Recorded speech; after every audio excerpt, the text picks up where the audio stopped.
ever want to improve writing, like I got about 3 or 4 different books I can name off at the end, but I'm just mentioning this one because there was a quote in it that I really take to heart.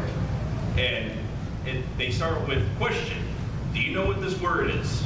If the answer is you don't know what this word is, you don't know what this word is. Yes, that's actually my favorite quote as well. And of course, I have to explain it a little bit because I just like explaining. Because it comes from another movie quote that the guy goes, you keep using that word. I don't think that word means what you think. And you think it memeable. Yes. But to the point where if you're writing a fanfic, or a novel, or a short story, anything else. Right, even a school essay. Yeah, and you use a word in it, please know what that word is, because it can mean something completely different. Like my younger brother, he kept using the word I keep forgetting. I'll come back to that. But people are going to read this and know what the word means completely different from what you thought it means. And that will just make them scratch their heads like, what'd she do? Yeah. I don't get this description. No, go ahead. Okay. My personal philosophy is write how you talk, please. If you need a thesaurus just to sound fancy, you're not sounding fancy. You sound like a guy reading a thesaurus. I'm going to be honest. If you write like H.P. Lovecraft, there's a guarantee I'm going to have a hard time getting through it. Not because I don't know the words, it's the fact that having to remember words in its vocabulary, it takes a lot of effort.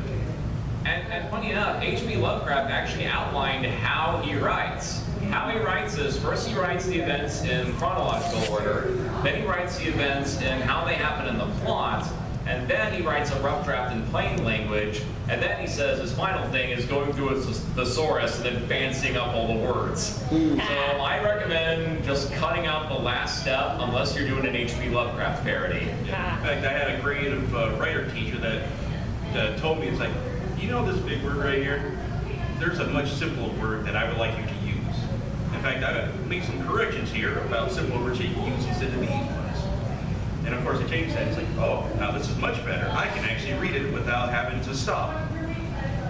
And that's actually what you want to do, is you want your reader just to keep on going. If they have to stop, there's a guarantee they're going to put that book down and do something else. Yeah. Or they get bored of it.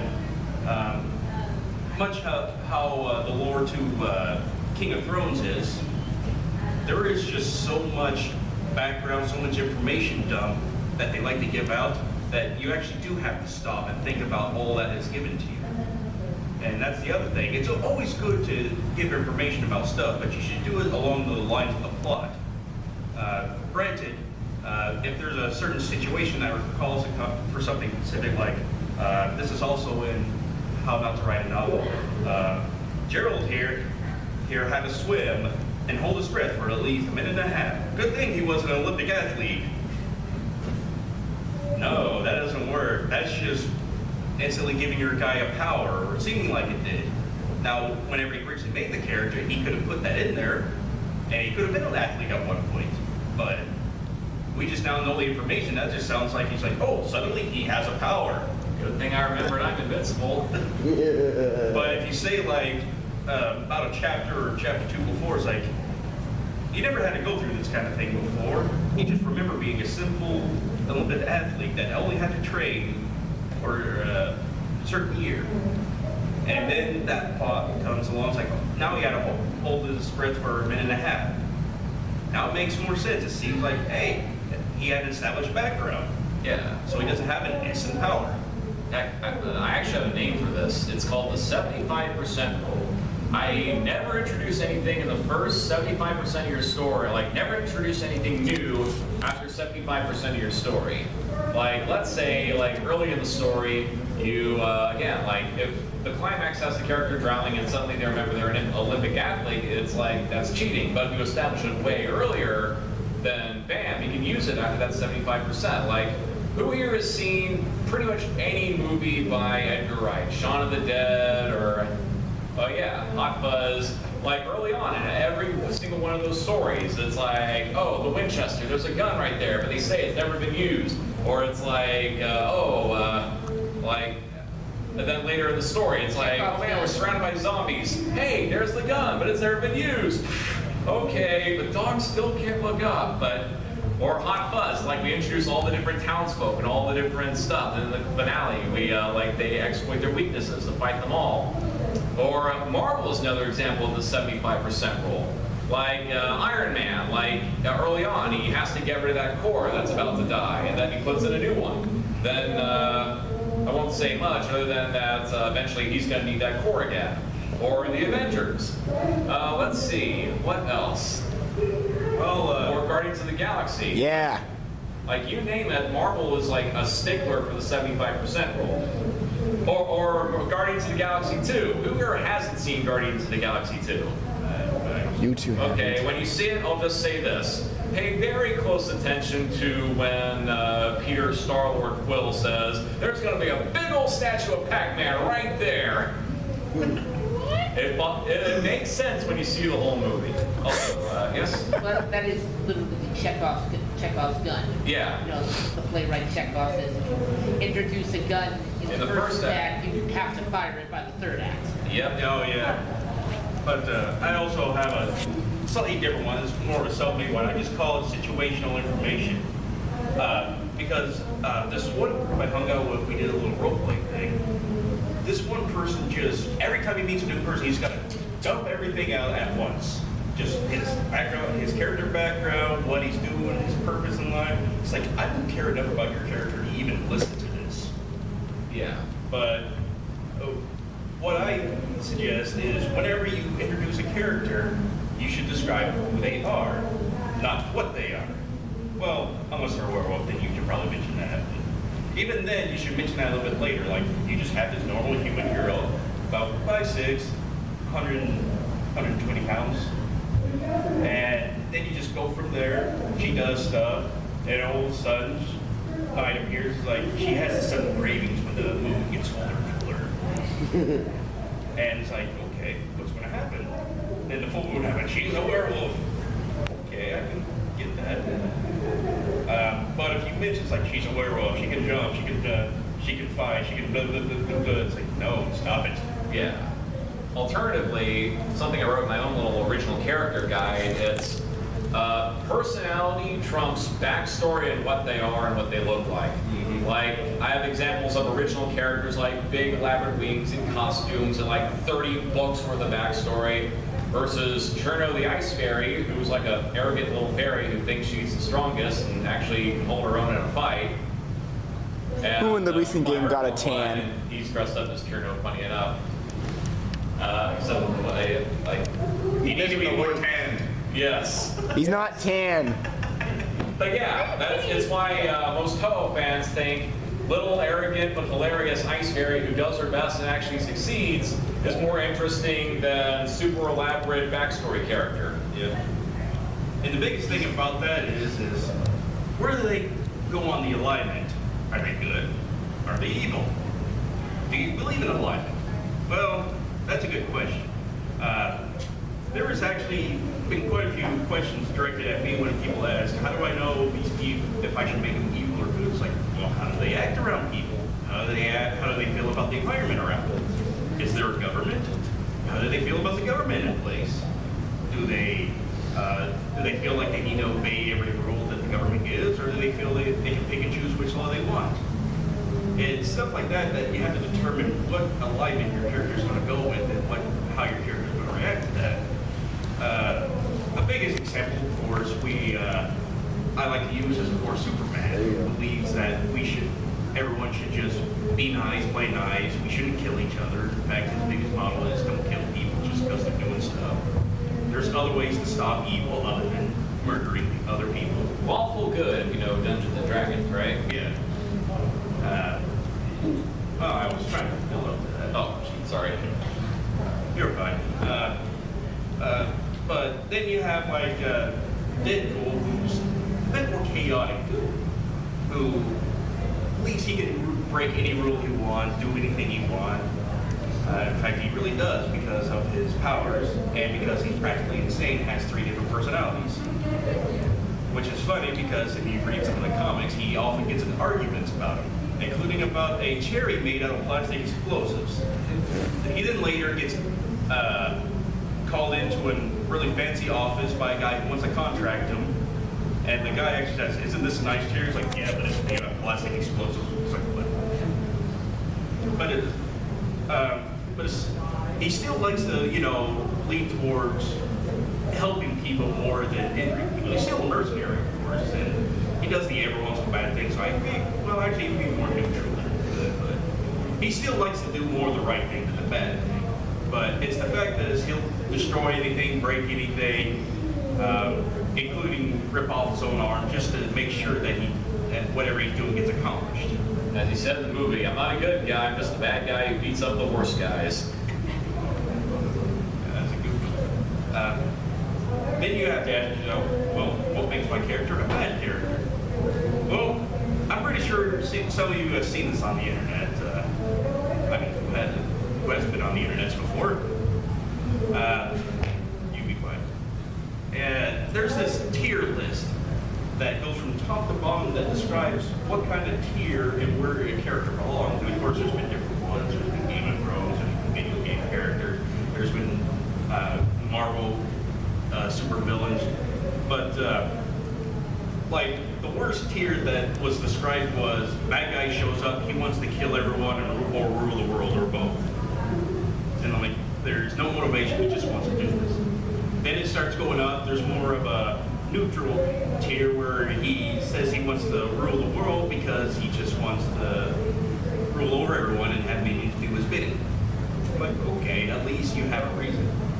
Then you have more of the good tier where, say like Mr. Freed, yeah, it's Mr. Freed, right? From Batman. I believe so. Yeah, Mr. Freeze, where you have Mr. Freeze from Batman, and he's having to commit all these crimes, having to do all these things because he's trying to save his wife, who is in a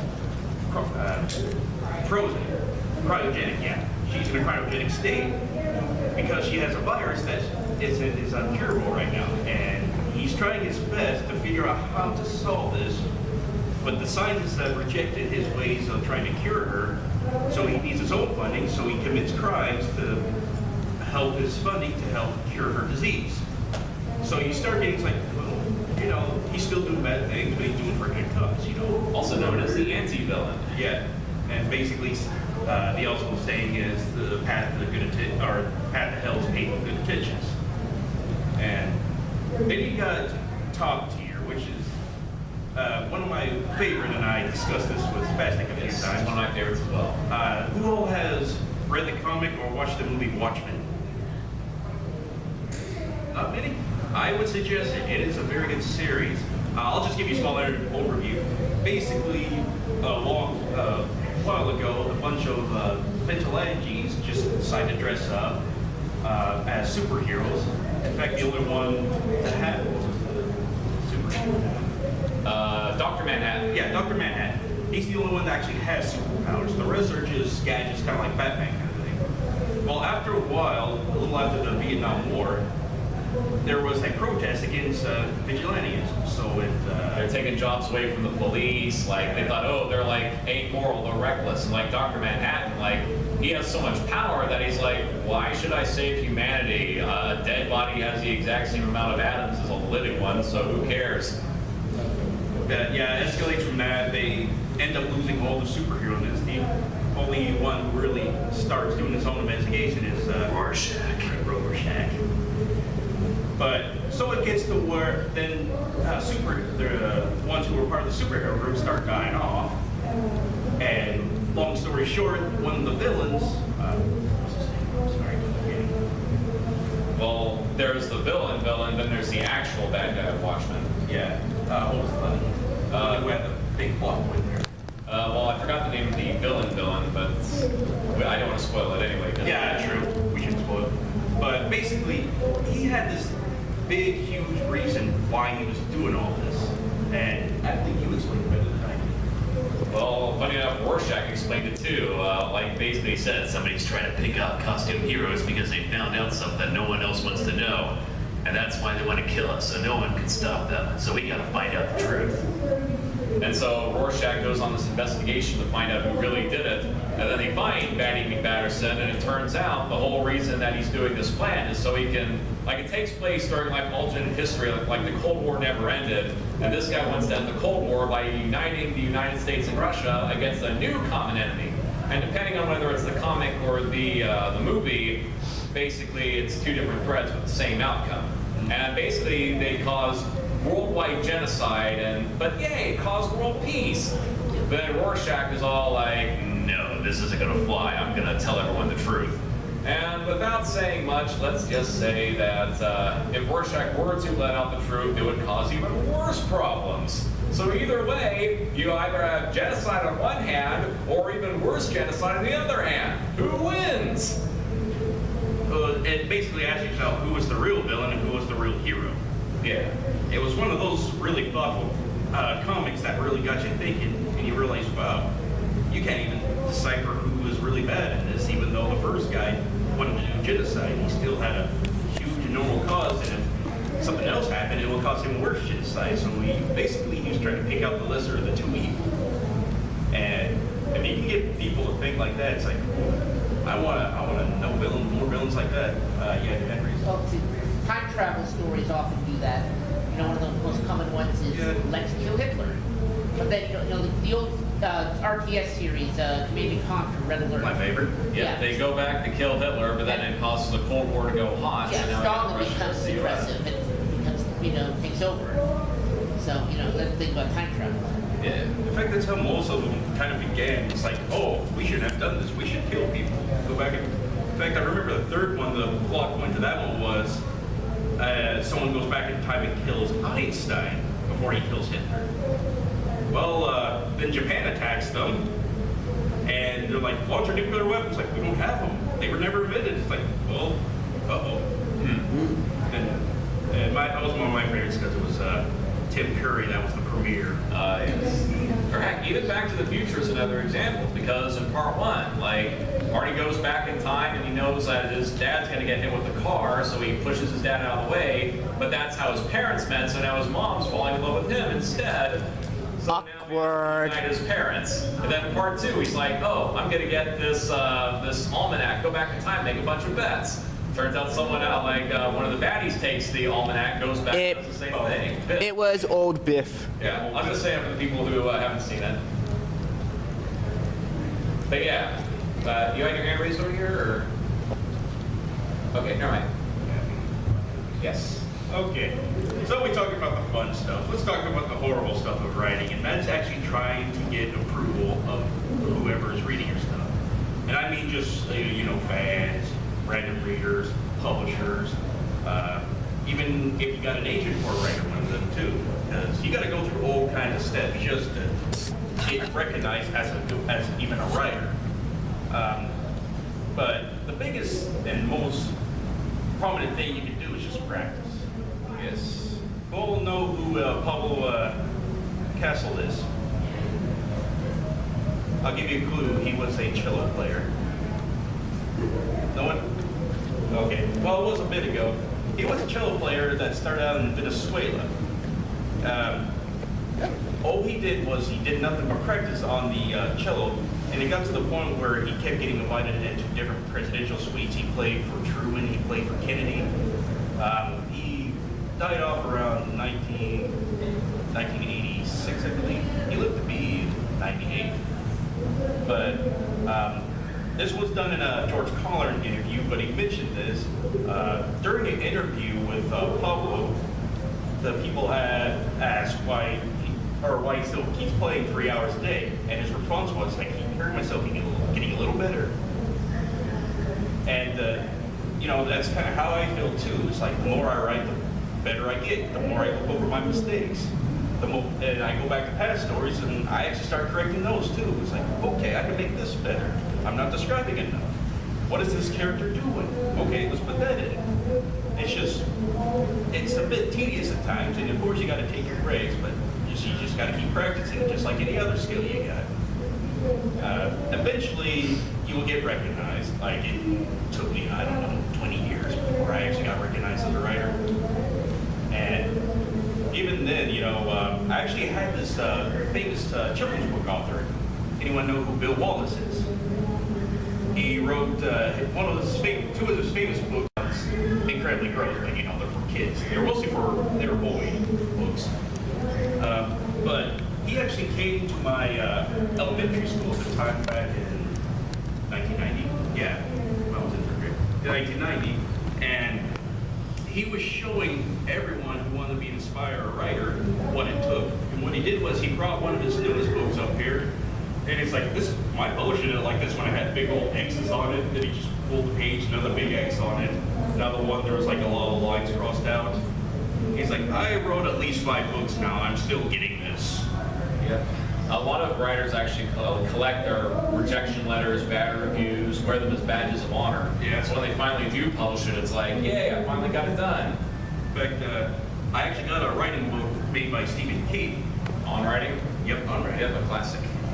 And he actually mentioned how many times he was rejected. And he says he has 3 times more rejections than he has actual books out. So it's just one of those things. In fact, another book of mine that's how to illustrate a book, or not how to publish a book, says the first thing you're going to have to learn, accept rejection. Second thing you're going to have to learn, accept rejection even more. And then it says learn how to correct your rejections and how to make them look better. So it just keeps them going on and on, but eventually you'll make it good enough to where the publisher's like, okay, let's try you out. And they will publish one of both books, and if your book does good enough, they'll keep asking for more. And who knows, maybe you want to get an agent to help you with that too. It's just little step-by-step, little hard knocks and all that. But eventually you get to the point where it's like, okay, I can do this freely as Stephen King does it freely. Who knows, maybe I can make a crappy series like him with bad CG effects. But anyway, another example is if you're getting online reviews, I have a phrase I tell people: thank God for bad reviews, because a lot of bad reviews often just tell you hints on like how to get better as a writer, what to focus on. Like if a review is actionable and true, then those are the best reviews. Like, oh, your character like is too overpowered. And like if you get 50 reviews like those, it's like, okay, something to think about. Then you look at your character, it's like, okay, well maybe they do easily win in situations. What if I give them a stronger villain? Or what if I exploit their weaknesses? What if I take their powers away? It's like a million different ways. Then you have stuff that's not actionable, but let's see, not true but still actionable. Like someone just writes, oh, your story sucks. Then in that case, you'd be like, okay, well, what makes them think my story sucks? I know it's still only a few reviews, but you're always going to get those. Heck, like I still get bad reviews myself, and I'm like, okay, that's your opinion. I'll try to do my best later on. And then, of course, you have the reviews that are not true and not actionable. Like, there are some people who say that Diamond in the Rough is based on an event that happened a year after I finished writing it. I'm like, Nope. what is wrong with you people? Time does not work that way. And I just up and up ignore it. Unless I give it as an example like this, to show that some of your reviews you can't do anything with other than just smile and think, what were they thinking? But most of them you can be like, okay, I can use this as a call to action to get better as a writer, to focus on characters, to focus on plot, focus on this, that, or the other. Well, I believe it's time now we can play a little game. Okay. I like to call this, what is your pet peeve? Where we start by describing, and it can be a book, it can be a movie, it can be an anime, whatever you please, but we basically start out by saying, what is your pet peeve? What do you hate the most? What do you wish to see removed? Or at least dumbed down a little bit? And I will start first. I was actually trying to figure out which one I should do, because I already mentioned one, but I guess my second most one that makes me just is harems. I didn't mind them when they first started. Tenchi and Love Hina. That's a series that really got me into writing funny. Like, besides Ender's Game, Love Hina was my, like, I didn't have money at the time. I just stayed in the bookstore, read the whole thing back to back. Yeah. Well, here's the thing about that one. Those harems kind of made sense. There were these two guys that were going around, helping out girls in every single way.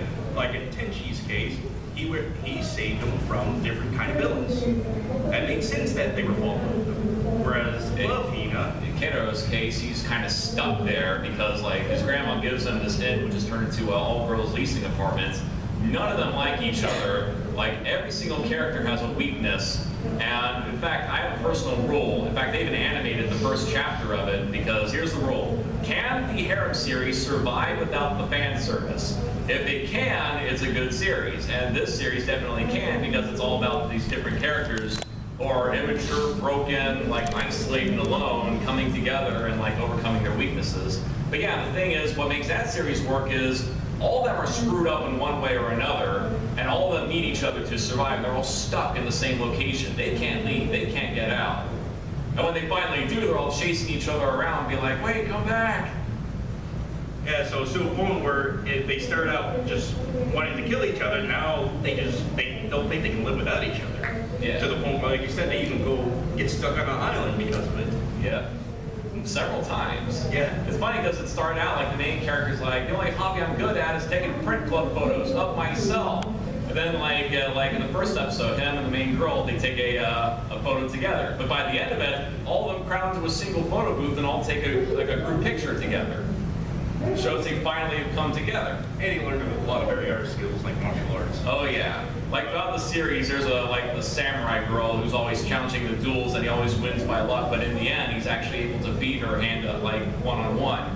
And he's actually, in fact, the finale is like he uses what he learns in like a giant war. It was pretty good. Oh yeah. But then you have series like Girls Problem. That is not a good example of a good harem. Yeah, that's what I was doing too. I couldn't even finish the second season because of that. Basically, you have a boy who's very afraid of women, who always wants to be a shut-in, basically, and then it just starts out, girls from this other world start coming in, and there's this one sweet one. It's like, okay, she's sweet, she's going to try to help him out. Well, once you get towards the end of season 1, he still has the same problem. There's no reason why the girl should be there, other than one is his childhood friend, the other one is just a sweet girl. That's really it. It reminds me very much of Tuloveru, except that guy's a clean freak. Yeah. So basically, when you get these harems where you start asking, why are they there? Why are they even bothering with sticking around with this guy when there's probably a much better guy around the corner? Yeah, it reminds me of this webcomic Chainsaw Suit, where they have a parody series called Super Boobs Look at High School 3. And it's about a guy who like always gets nosebleeds looking at girls with tons of boobage, I guess. All right, no, just a real quick note. Camera's almost dead on power, so I'm gonna have to stop the recording just to let you know. Sorry about that. Okay. So what's your pet peeve? And he became a celebrity just kind of on his own, which he was able to have a lot of power and control as to what he wanted to do. But it's not that often. So what you have to do is try and kind of figure out tricks in the way that you write the screenplay, which I'll try and get into also in this, to sort of tell the director what you want them to do, or tell the actor what you want them to do, or the costume person or something like that. There's ways to do that, but you can never put in your script exactly what you want done, because there's so many egos in this industry. It's going to piss somebody off, and that ends up in a whole lot of conflict. A screenwriter is never to direct anybody, basically, but there's ways you can get around it. Yeah, I can vouch for this. This also affects playwriting. I used to write plays back in college. I had some of my stuff performed, and I had a lot of experience with working with the director and the actor and all this. And luckily, the director I worked with actually valued the screenwriter's input. But yeah, a lot of the time, whether you're screenwriting or playwriting, once you send them the script, it's out of your hands. Yeah. Yeah, if they buy your script, they've optioned your script and stuff like that, you have very little control after that. And in a panel I did earlier, I talked about a script I had that I ended up selling to a company, and it was destroyed. It was completely destroyed. The movie was made, the movie came out, the movie's horrible. My name is all over the movie. But it's horrible. It's a werewolf film that started out as a really good werewolf script, and it has a big horror cast attached to it. Gunnar Hansen, who was Leatherface, is in it. Reggie Bannister from the Phantasm movies. Linnea Quigley from Return of the Living Dead. It's got a huge horror cast that all signed on to do it because of my script. And then it got into the production company's hands, and the whole script changed, and now it's crap. So that happens. You have to get, and that's going to happen to begin with. You have to eventually get to a point where you sort of kind of can be able to say what happens to your script, although it's never really quite under your control unless you're controlling the money. You know, the people that's got the money are going to basically do what they want to do. But you know, if you can ever get signed on in a contract is where you're guaranteed first rewrite, or first, you know, person that they contact to do any changes they want to do. At least you have some control over that, and keeping it shaped in some way or form to what you originally wanted. But yeah, if they can screw it up, they will. You know, it happens all the time. Any other questions about that yet? No? Okay. Before writing, I'll tell you, if you want to sell a script in Hollywood, the script doesn't even have to be that good. I mean, we've all seen a bunch of crappy movies, but Hollywood doesn't really buy scripts, they buy concepts. That's what they're paying for. They're paying for a high concept. And you'll hear them talk high concept all the time when they're looking for them. We're looking for high concept, high concept. And what they mean by that is they want you to be able to tell your entire story in no more than 2 sentences.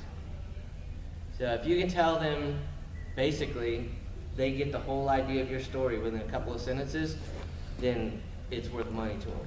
That's what they're buying. If you've got a really good concept, it makes up for a really poor script. I have seen people not write scripts at all.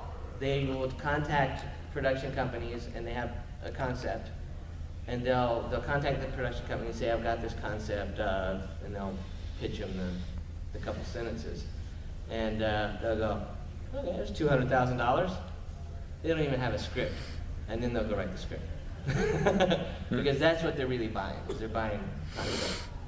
So a couple of things to keep in mind when you're doing high concept, and I want to make sure I don't forget anything here, is, and some of this is going to sound stupid, a lot of this I'm going to tell you today is going to sound stupid, but it's Hollywood, and they're stupid.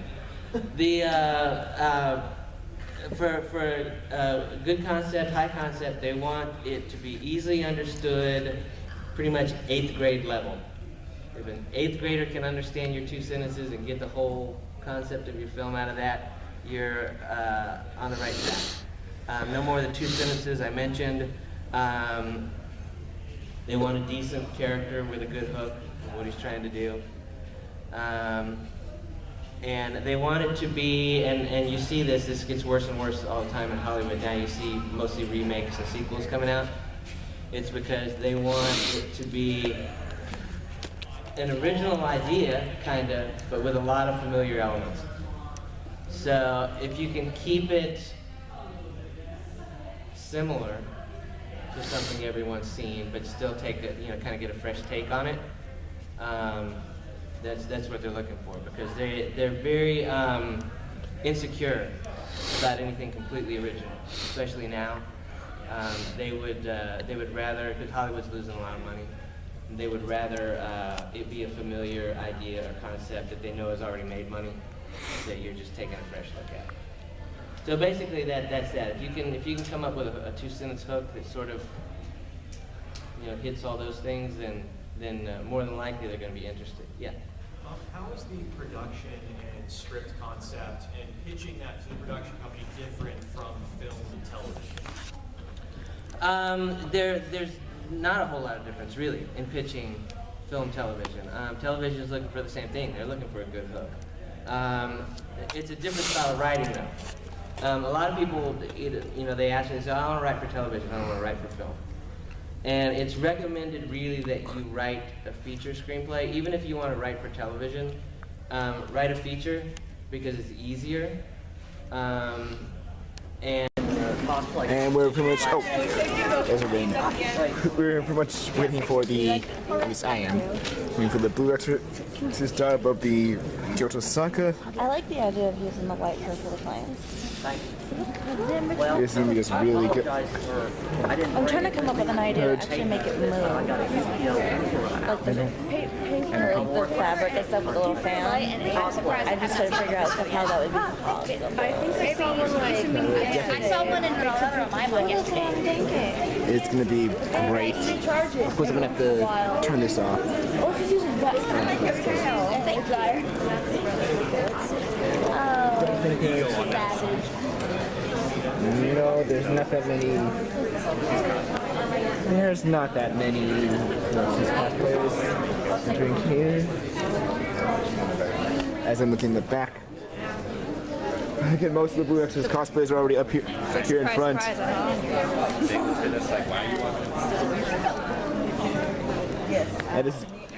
Yeah, this is going up on YouTube before it starts. Just little talk to people before it goes and start.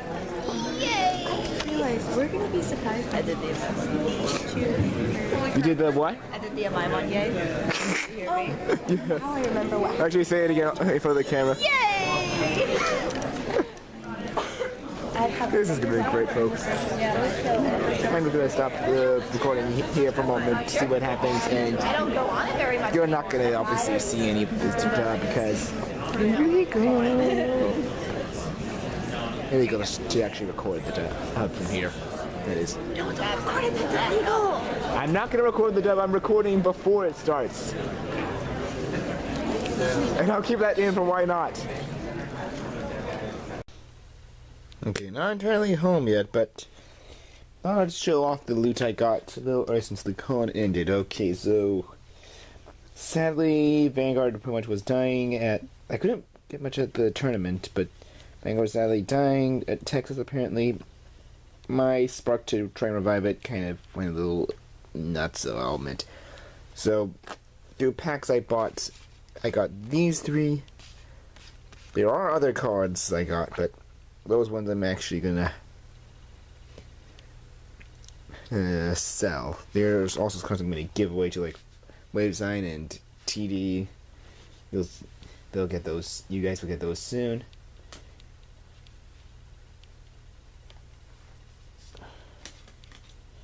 Right. I also got this thing. I think. Yeah, this one. And these guys in a pack as well. Well, as well as this unit. It's gonna benefit me a lot. I will find use for this thing eventually, and I need more of these for my Link Joker Messiah deck.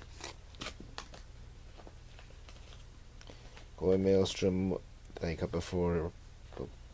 I need one more of this guy, and I think 3 more of this guy, I think it was, yeah. But this guy's gonna benefit for a good change of pace for one of my Eradicator cards, which means more of this stuff I may sell. And this thing will be start of something new for the future. And I actually got to trade a few cards, so for starting off for some trades, I got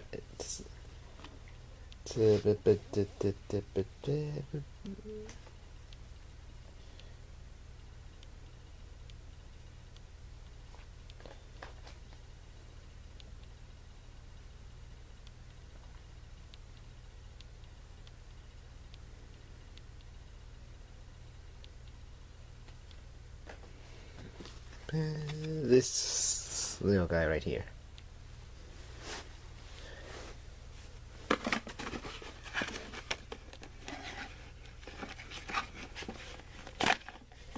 Which is going to benefit me.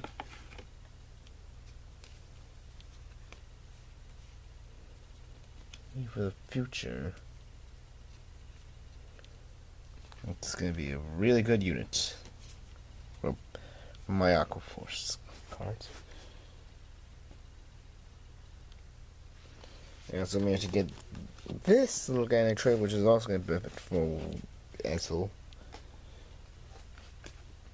So I'm just in your Discord. I'll look at that later. There's these 3 little buggers I got,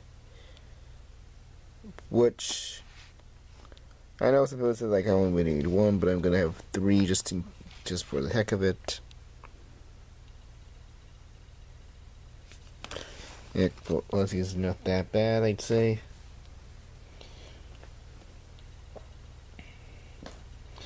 And I got, well, these are 2 different arts, but it's the same guy. This is the start for my new deck for Vanguard. Perfect good start. I just need a lot more cards. And soon I'll be very powerful with it. But either way, continuing on down the line, I also bought, because I'm actually curious to see how different the novel is from the actual games, and I'll be reading this in due time. And lastly, perfect addition to the end of it, my favorite season. For those of you that have known Digimon since you were a kid, I actually love Season 3 a lot. Yeah, that's it for my loot. Kind of small. Well, mostly Vanguard cards on it, but either way, that's it. I'll see you guys at AX. Well, by the time, actually no, this will be up before AX. So yeah, see you guys there. Here, footage of the Kingdom Hearts Orchestra, if I'm able to record any, will be up sometime as well. But for now, later.